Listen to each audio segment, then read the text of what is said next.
Okay, again, that's Esther, chapter 6, verses 1 to 14. That night, the king could not sleep, so he ordered the book of the Chronicles, the record of his reign, to be brought in and read to him. It was found recorded there that Mordecai had exposed Bigthana and Teresh, two of the king's officers who guarded the doorway, who had conspired to assassinate King Xerxes. What honor and recognition has Mordecai received for this? The king asked. Nothing has been done for him, his attendants answered. The king said, Who is in the court? Now Haman had just entered the outer court of the palace to speak to the king about impaling Mordecai on the pole he had set up for him. His attendants answered, Haman is standing in the court. Bring him in, the king ordered. When Haman entered, the king asked him, What should be done for the man the king delights to honor? Now Haman thought to himself, Who is there that the king would rather honor than me? So he answered the king, For the man the king delights to honor, have him bring a royal robe the king has worn, and the horse that the king has ridden, one with a royal crest placed on its head. Then let the robe and horse be entrusted to one of the king's most noble princes. Let them robe the man the king delights to honor, and lead him on the horse through the city streets, proclaiming before him, This is what is done for the man the king delights to honor. Go at once, the king commanded Haman. Get the robe and the horse, and do just as you have suggested for Mordecai the Jew, who sits at the king's gate. Do not neglect anything you have recommended. So Haman got the robe and the horse. He robed Mordecai and led him on horseback through the city streets, proclaiming before him, This is what is done for the man the king delights to honor. Afterward, Mordecai returned to the king's gate. But Haman rushed home with his head covered in grief and told Zeresh, his wife, and all his friends everything that had happened to him. His advisors and his wife Zeresh said to him, Since Mordecai, before whom your downfall has started, is of Jewish origin, you cannot stand against him. He will surely come to ruin. While they were still talking with him, the king's eunuchs arrived and hurried Haman away to the banquet Esther had prepared. This is the word of God.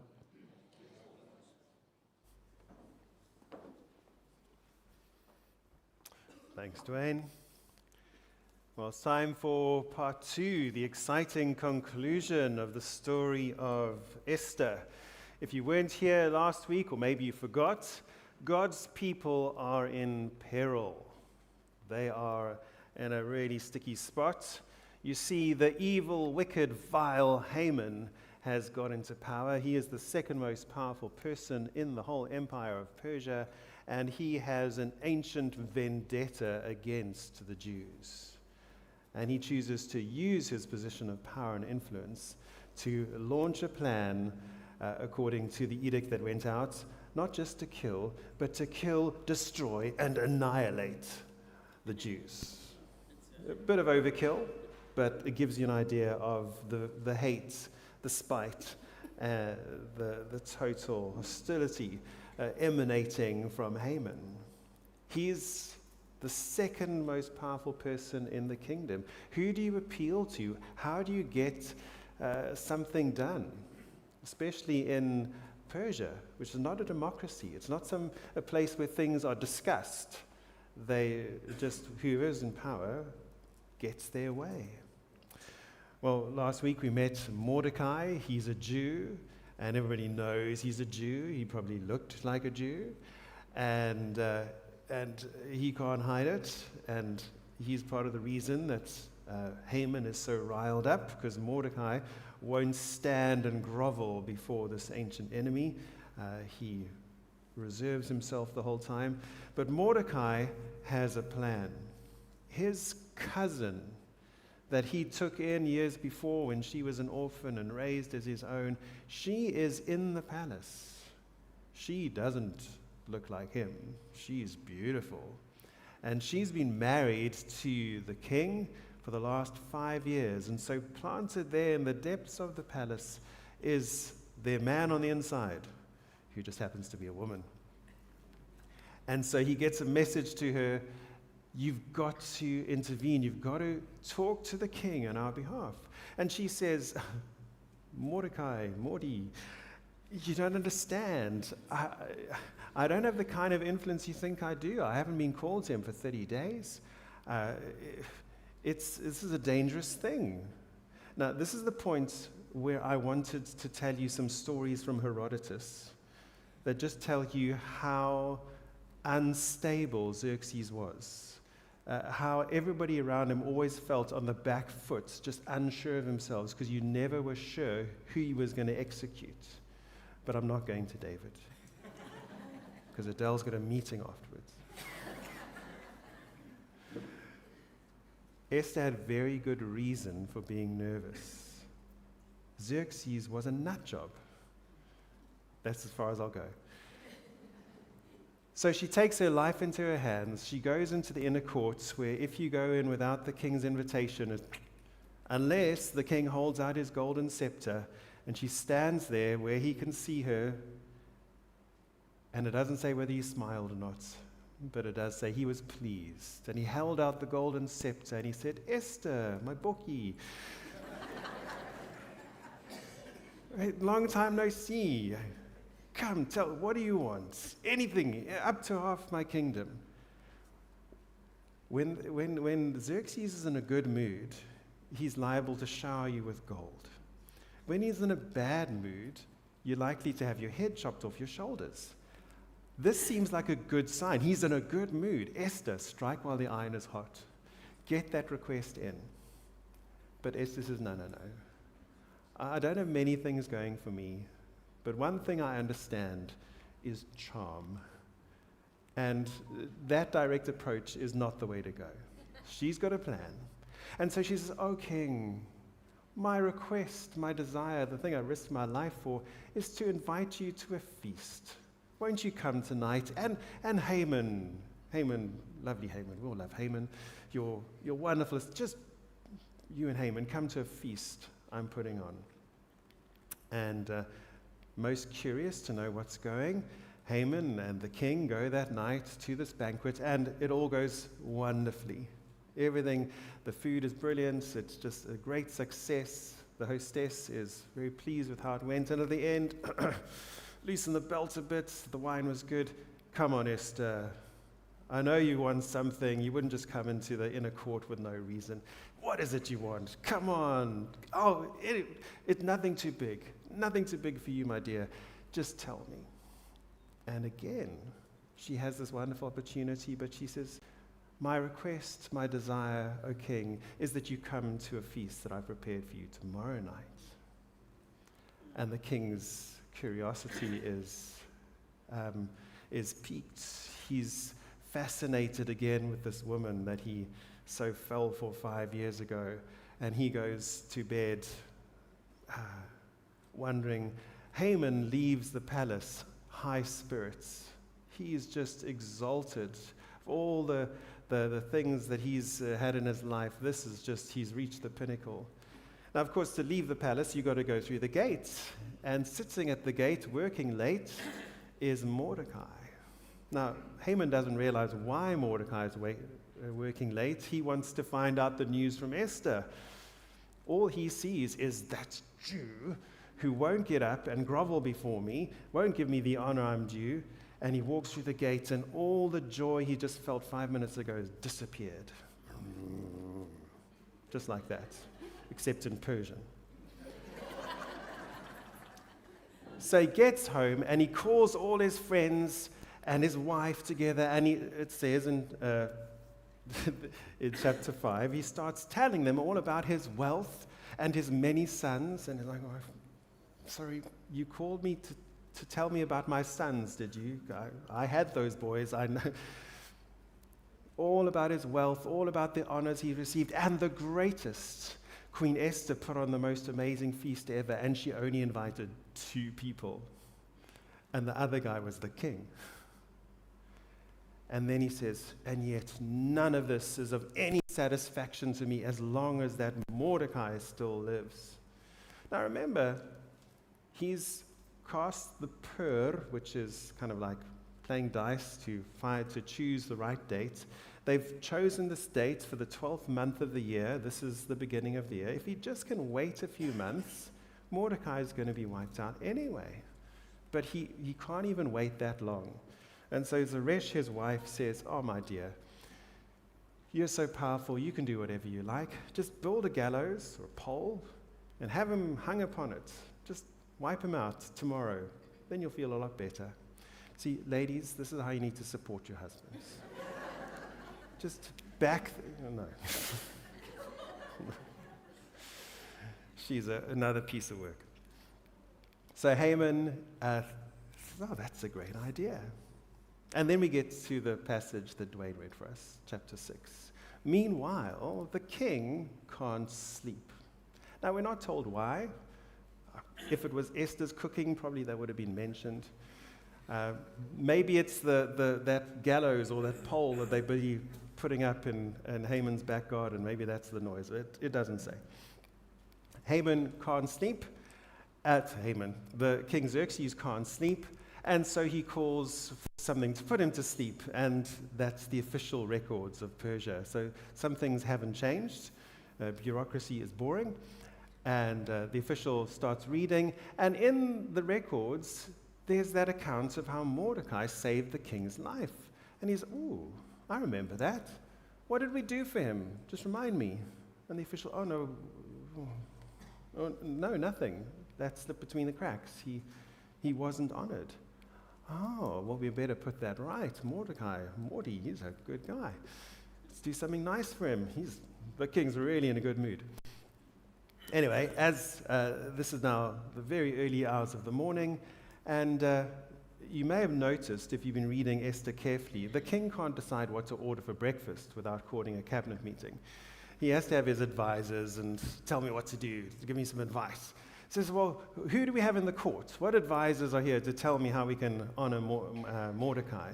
And there in the inner court, as Dwayne read for us, is Haman. And what's on Haman's mind is how to bring Mordecai down. What's on the king's mind is how to exalt Mordecai. They're speaking at cross purposes. And I just love that, the way the story is told. As soon as Haman hears the request, give me some ideas of how to honor somebody, he immediately assumes it's about him. And if you think about what he asks, I'm really surprised that Xerxes didn't find it a little bit creepy. Oh, king, I just want to wear something you've worn. I want to ride a horse you've ridden. And if I could have one of those crests are so awesome. I just want one of your crests. That would be... And the king would be like, right. But that's not what happens. The king says, great idea. Do that right now for Mordecai.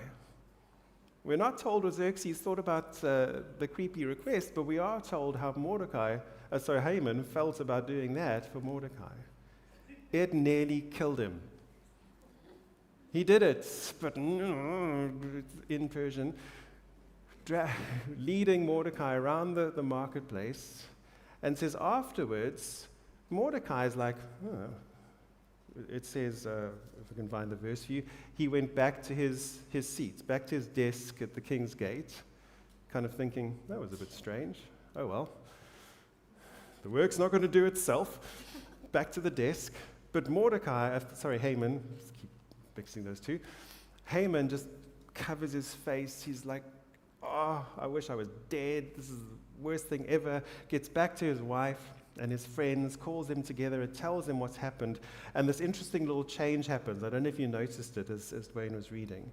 They get called his friends. And then he tells them the story, and then suddenly his advisors said to him, they're not his friends anymore. And his wife is like, build the gallows, hang. You meant Jewish. Oh, yeah, no, you're cooked. It's over. The downfall that's begun. Very supportive woman, this one. So Haman is beginning this fall from grace. He doesn't know how is this all going to pan out. And next thing, the messengers arrive, the feast is ready. You're the most junior guy in the pecking order here. It's the king and the queen. They're ready for the feast. You need to rush. So he's rushed away from home. Comes to now Esther's second feast. And again, it's a huge success. Everybody's very happy. And the end of it, now for the third time, the king says to Esther, Esther, my pickles, my sweetie, what do you want? Come on, let me get you something. Anything you ask, up to half my kingdom. And now for 3 times, he has publicly said, whatever you want, I'll give it to you.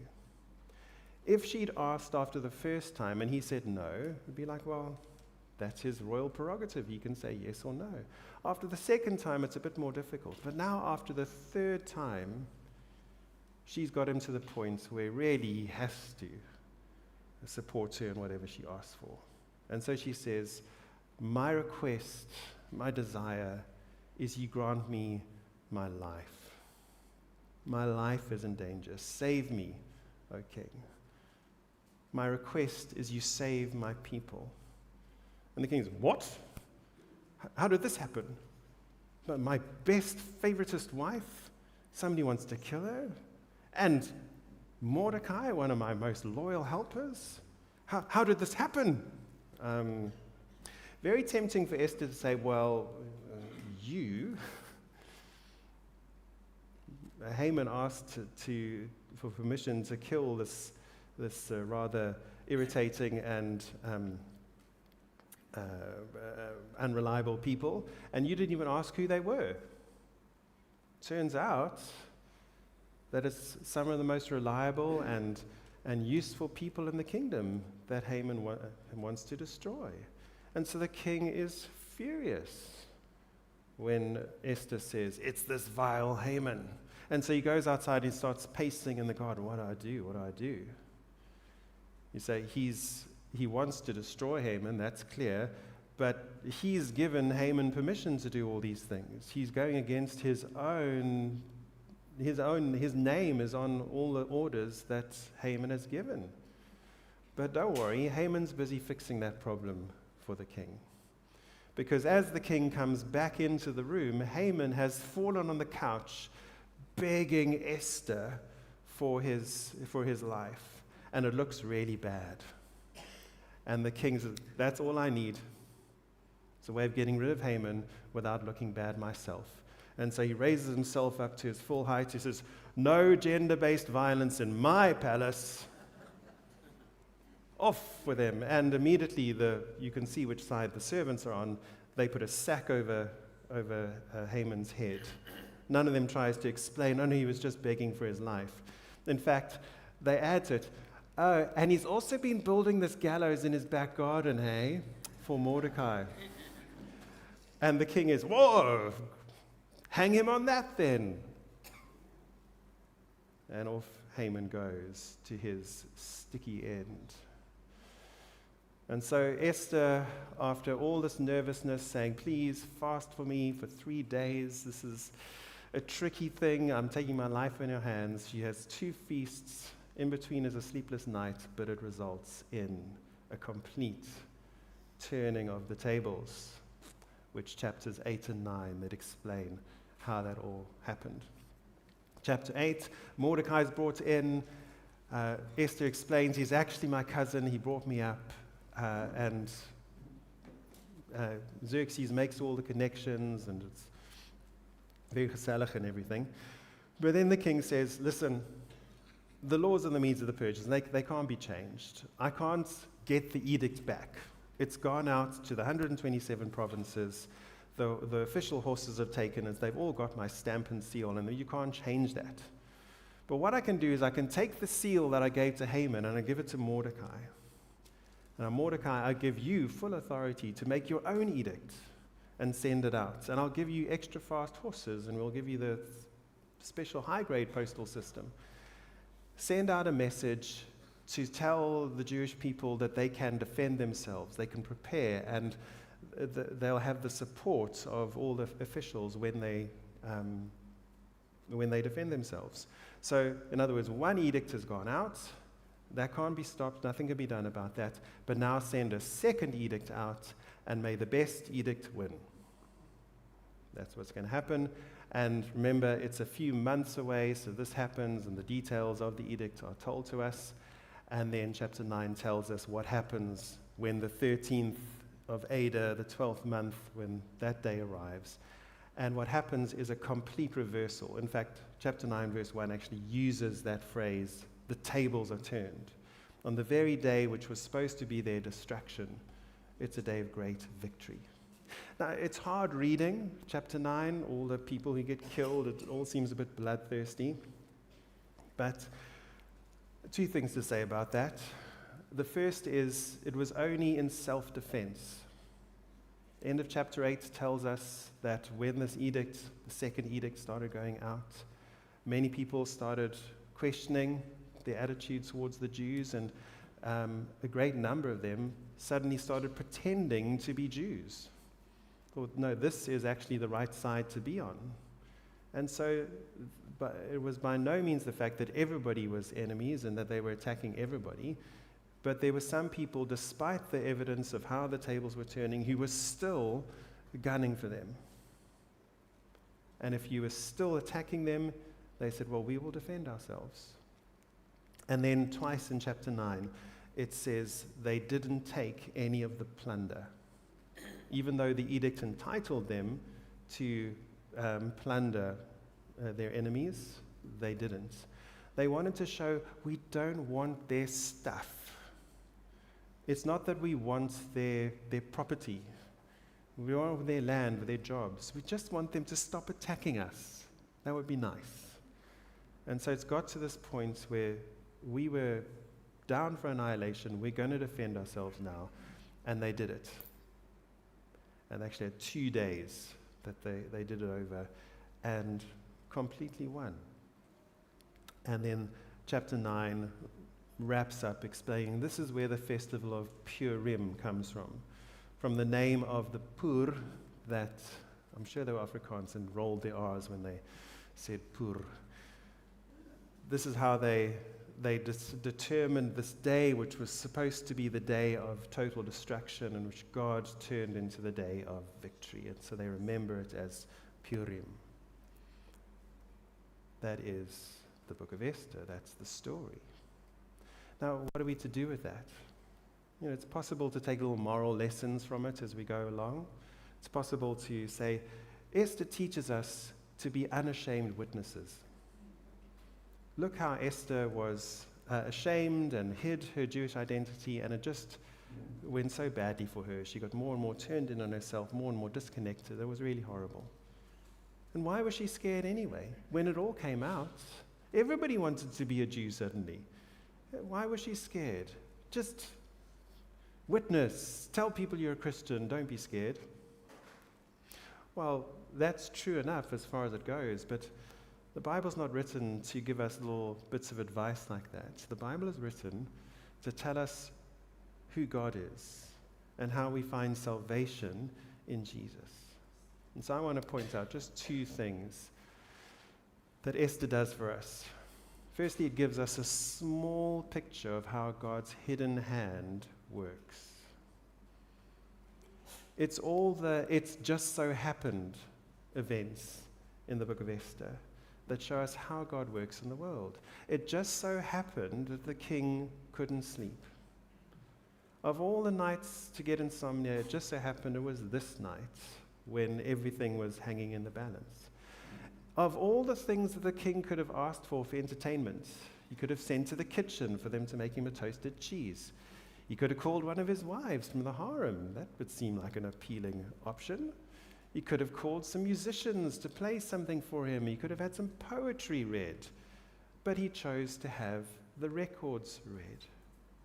It just so happened. It just so happened that of all the things they could read, they read the bit about Mordecai saving the king's life.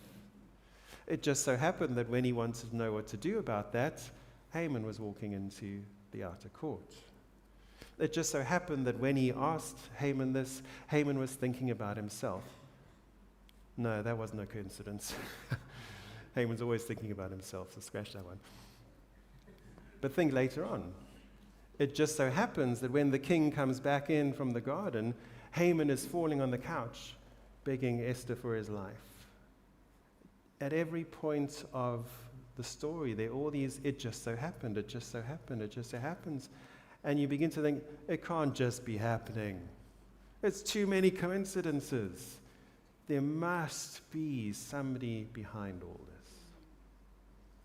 Now, I say that that is a small picture, even though it's about the huge Persian Empire with 127 provinces.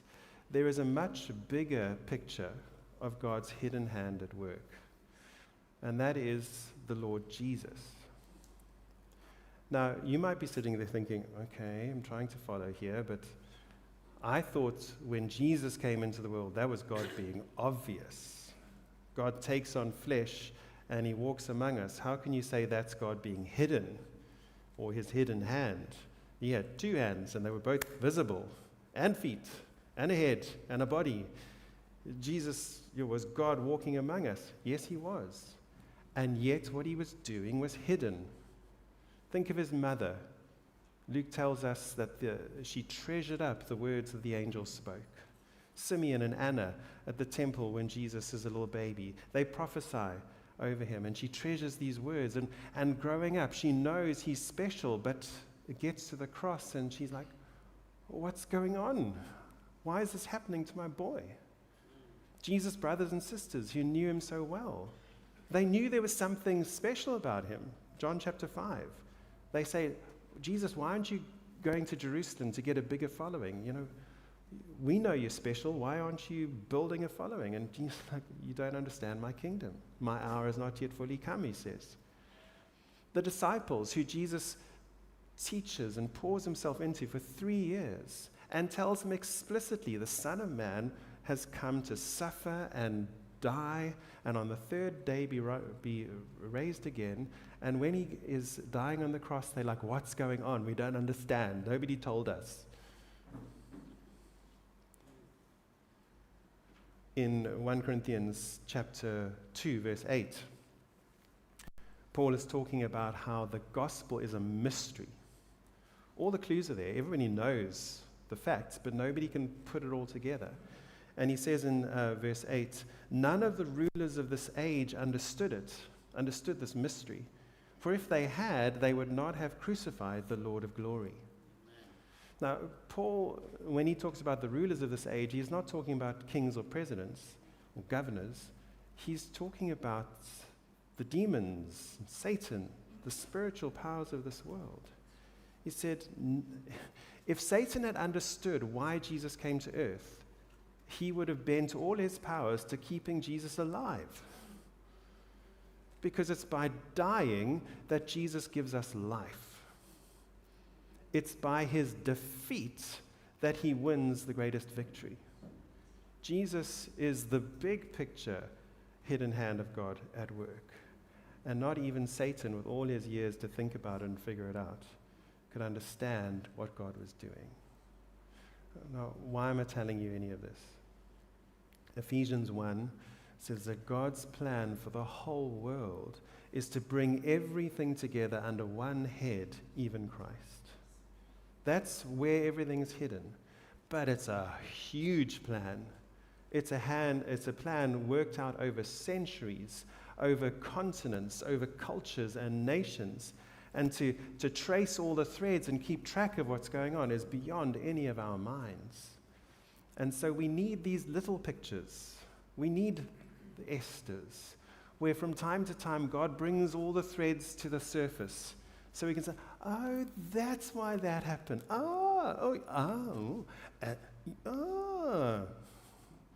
Because we don't have many moments in most of our life. Most of the time, our experience is, we're confused. Why, Lord? Why now? Why this? Lord, I don't see how these threads can ever get untangled. I don't see how this can ever make a connection. But we have Esther to tell us God is working a plan, and you're not at the center of it. Jesus is the center of it, and that is glorious. And so come to Jesus. He's where it's all heading towards. His hidden hand is seen in Jesus. Everything is moving towards that point. So Esther's a small picture of that reality of the world. The second thing to say is Esther is a small picture of how God turns the tables. Now, in fairness, I didn't actually get you to the last chapter of Esther. There's also a chapter 10, which is just 3 verses. It says, King Xerxes imposed tribute throughout the empire to its distant shores, and all his acts of power and might, together with the full account of the greatness of Mordecai to which the king had raised him, are they not written in the books of the annals of the kings of Media and Persia? And so it continues. In one sense, it's just a little epilogue saying, and they all live happily ever after. Mordecai, unlike Haman, stayed in power for the rest of his life and did much good for his people. But on the other hand, it's telling us that the more things change, the more they stay the same. Because the king is imposing tribute. He's issuing taxes. Back in chapter 2, when Esther went into the harem and was chosen as the king's favorite wife, it said that he gave remission of taxes to the empire. Yay! Remission of taxes. Now, and that's before things go really bleak and badly for Esther. Now things are going really well, but the opposite happens with the taxes. You lose in one area and you gain in another. What's actually changed? Mordecai has risen to this position of preeminence, but the people are still in exile. They still have the same problems that they had before. They still have the same temptations to assimilate to the culture. They still have the same struggles with their own bad habits, their own sins, and all these kind of things. The tables turning in Purim, in the book of Esther, seem like such a big deal. This huge, massive political and military victory. But actually, it's chicken feed. It's nothing. The turning of the tables we really need is when Jesus says, I will take you out of darkness and bring you into light. What we need is for him to take us from death into life. What we need is to Jesus to take us from condemned for our sin to forgiven and adopted as sons. We need Jesus to turn the tables on a much bigger scale than anything in the book of Esther. We need what he did on the cross, which changes everything. Not just the small little details, but our whole status before God. You know, Christians have a bit of a mixed relationship with the self-help shelves at the local bookshop. We find ourselves uneasy with that label because as Christians, we don't believe in self-salvation. We believe we need Jesus to save us. And so we look at that self-help. It all seems a bit self-centered. And then we go a bit closer to those books and they're like, they're all about such small things, like how to stop smoking, how to become financially independent, how to become a more confident speaker, better time management.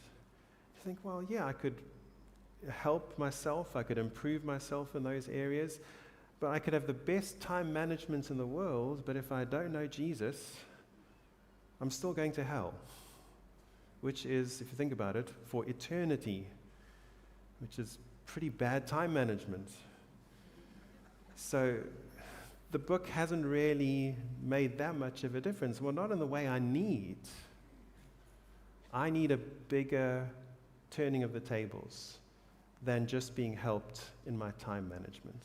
I need a bigger turning of the tables than just becoming more confident in the way I present myself or how I navigate interviews or how I get my next job or whatever it is.